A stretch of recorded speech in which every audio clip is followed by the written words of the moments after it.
The fight to unionize Amazon in Alabama is heating up.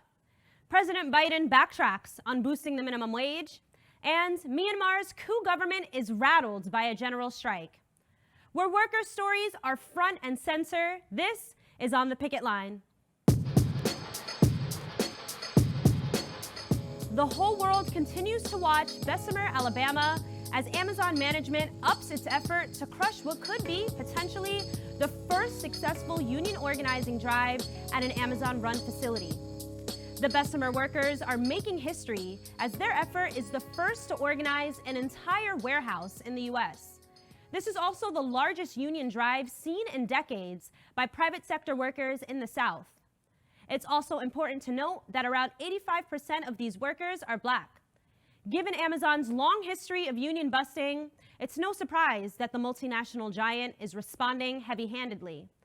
But workers and union organizers have not slowed down their fight and continue to be joined in solidarity by people around the country. This weekend, I joined New York City protesters demonstrating in solidarity with the workers in Bessemer and calling for an end to Amazon's union busting. Ho, ho! Ho, ho! Union busting's got to go! Ho, ho! Ho, ho! Union busting's got to go! Ho, ho! Ho, ho! One of the reasons why I wanted to be out here today is I am a teacher. I don't work at a school where I have union protections, and myself and my coworkers are facing the dangers of COVID every day. We know that without labor laws and without unions, employers are not putting employees first. They're not putting our health over their profit.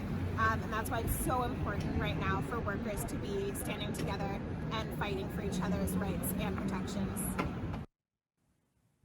From forcing employees to attend anti-union meetings, to sending daily texts to workers with anti-union messages, and even getting the city of Bessemer to shorten the time of stoplights outside the warehouse so union organizers have less time to hand out pro-union flyers to workers driving by, Amazon has deployed a wide range of tactics to bust this union campaign. And their latest move is handing out an extra bonus to Bessemer workers that quit during this critical union vote. Nationally, Amazon has a program called The Offer, which pays out $1,000 to workers who quit after working through a certain number of peak seasons, which is an effort to reduce the number of workers after a peak season is over. Bessemer workers received emails announcing these resignation bonuses this week, which offered up to $2,000 to those who have worked for at least 2 peak seasons and $3,000 for those who have worked 3 peak seasons.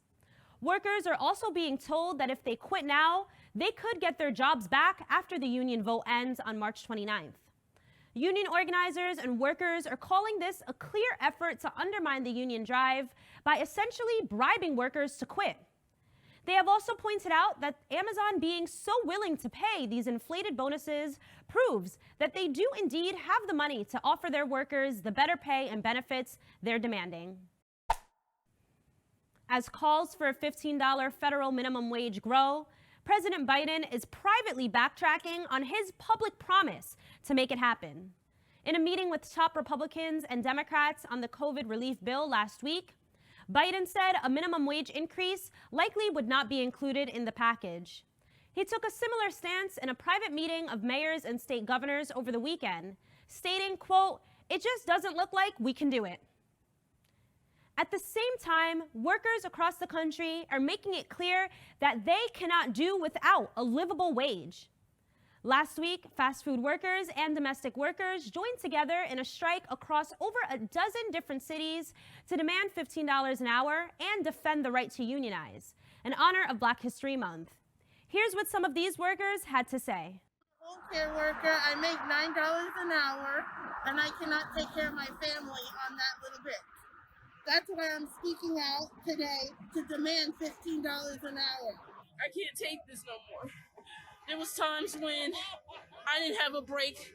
I came in on my day off, and my own manager didn't tell me how much I'm getting paid an hour.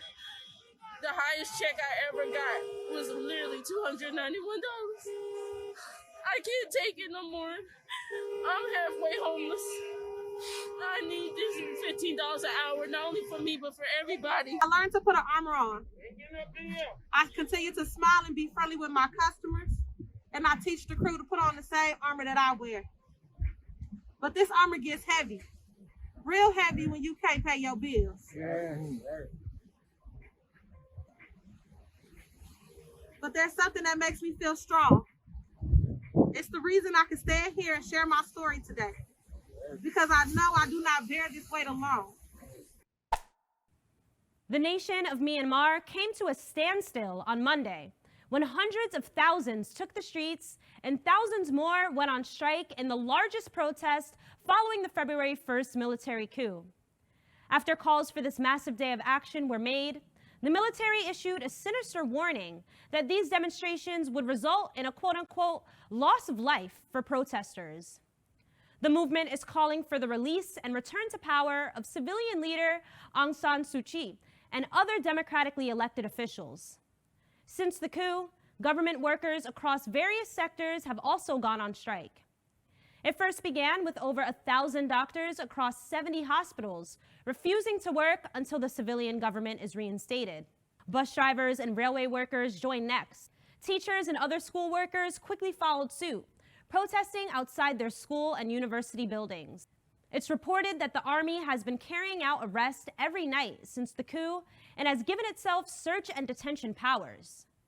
This repression has recalled recent memories of Myanmar's past struggles under a military dictatorship, which lasted until a civilian government finally took over in 2011. Leader Suu Kyi spent over a decade under house arrest for her activism to end military rule. Her party first came to power after winning a 2015 election, then won again back on November 8th, but the military claims the vote was fraudulent.